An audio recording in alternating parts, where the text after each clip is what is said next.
Now, good morning, everyone. Now, today we are going to start class 9th, lesson 8 poem on killing a tree.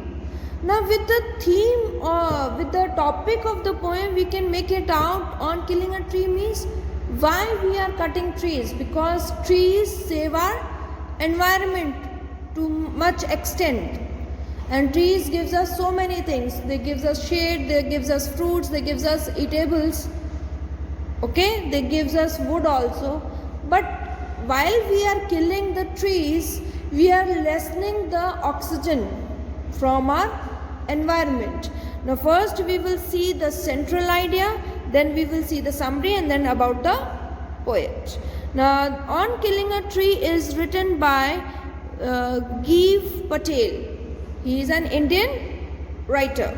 Now first, central idea. The central idea of the poem is that tree should not be cut down. As I have already told you, it takes a tree a very long time to grow, because the lifespan to grow is very long और काटने में थोड़ा सा भी time नहीं लगता है. ठीक है, लाइक बनाने में कोई चीज़ हमें बहुत टाइम लग जाती है, लेकिन उसको बिगाड़ने में कुछ सेकेंड्स ही लगते हैं. तो we should not do those things which cause destruction in our lives. It is not easy to cut it down. Just cutting a branch will not kill the tree because it will grow again. Now here the poet is trying to say this, that जो चीज़ हम जड़ से जब तक नहीं निकालेंगे तब तक वो फिर से बन जाएगी. जैसे इन ह्यूमन लाइफ ऑल्सो, अगर हमारे अंदर कोई बुरी आदत है, ठीक है, तो उसको जब तक हम जड़ से नहीं निकालेंगे, उसकी कंप्लीटली उस चीज़ को अपने अंदर से नहीं हटाएंगे, तब तक वो ग्रेजुअली क्या होगा, जब जब जैसे जैसे मौका आएगा, we will do that thing again. So the writer also says this, that the tree cannot be cut down completely unless and until it is not cut down from the roots.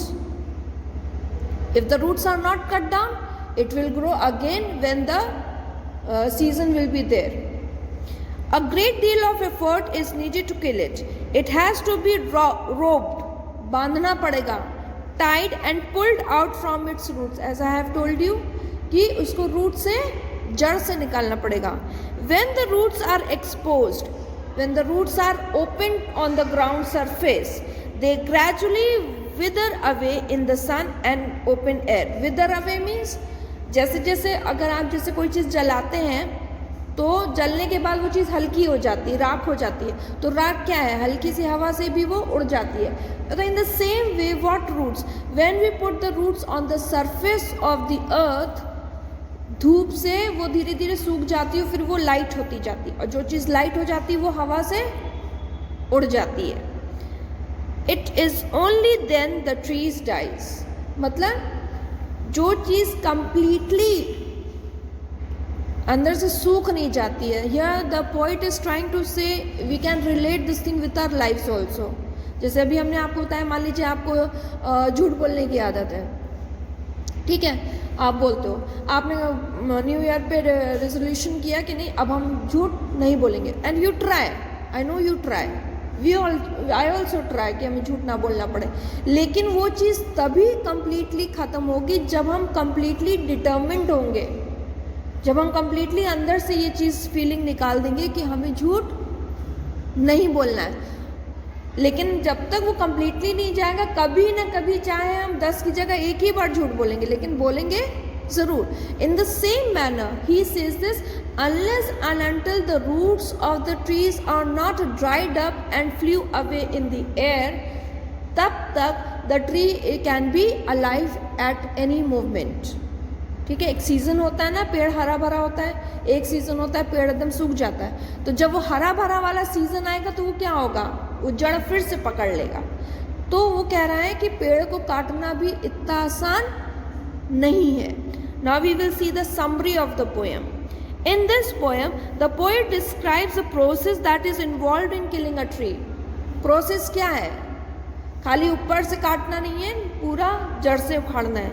He says that killing a tree is not easy. It takes much time to kill a tree. Understood this much? I hope. It takes much time to kill a tree. A simple jab of a knife will not do it. Jab of a knife जो आपने YouTube पे या discovery channels में देखा होगा, बड़ी बड़ी knifes होती हैं, इलेक्ट्रॉनिक नाइफ्स होती हैं, वो काट देती है तुरंत 1 सेकंड में, लेकिन वो पेड़ को ख़त्म नहीं करती है, बिकॉज उसकी जड़ें अभी भी नीचे मजबूत हैं कि जब पानी गिरेगा, जब बारिश अच्छे से होएगी तो वो रूट्स क्या हैं, जड़ फिर से पकड़ लेंगे and then the tree will again flourish.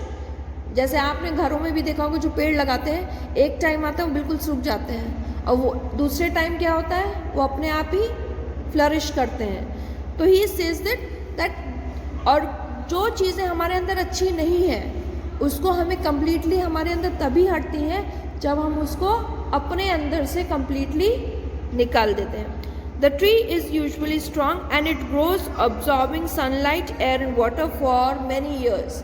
एक पेड़ को बड़ा पेड़ बनने में बहुत साल लग जाते हैं। अगर हम पेड़ को काट भी देते हैं तो again they will grow in that time period only.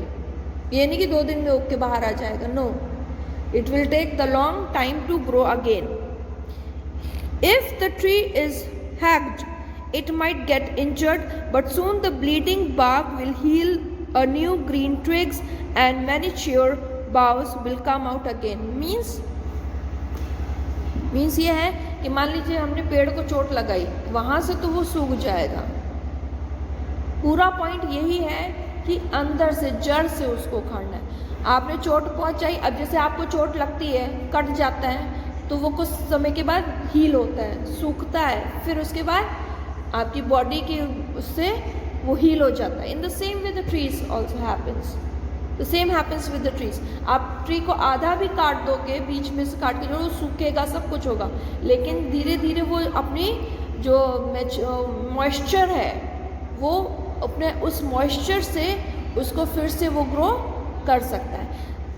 we can take it in another way also, that many times we are discouraged.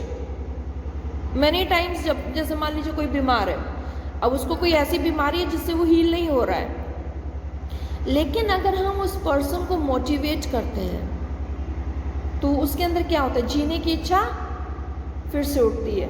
He tries to live again, and that motivation of living again will cure the person from the big illness. ठीक है, लेकिन अगर हम mentally अपने आप को कह दें कि अब हम बिल्कुल ठीक नहीं हो सकते, तो मेडिसिन भी कुछ नहीं कर सकती है। Medicine will not work at any cost unless and until we are not positive from inside. कभी कभी हमारी लाइफ में ऐसी सिचुएशंस आ जाती हैं, we feel that now everything is gone, सब कुछ फिनिश हो गया। No, we should have hope and we should motivate ourselves that we can cope up with the situations. Cope up means उस negative situation से हम बाहर आ सकते हैं। ठीक है, समझ में आया? Now we will see the about the poet. Now we'll see about the poet.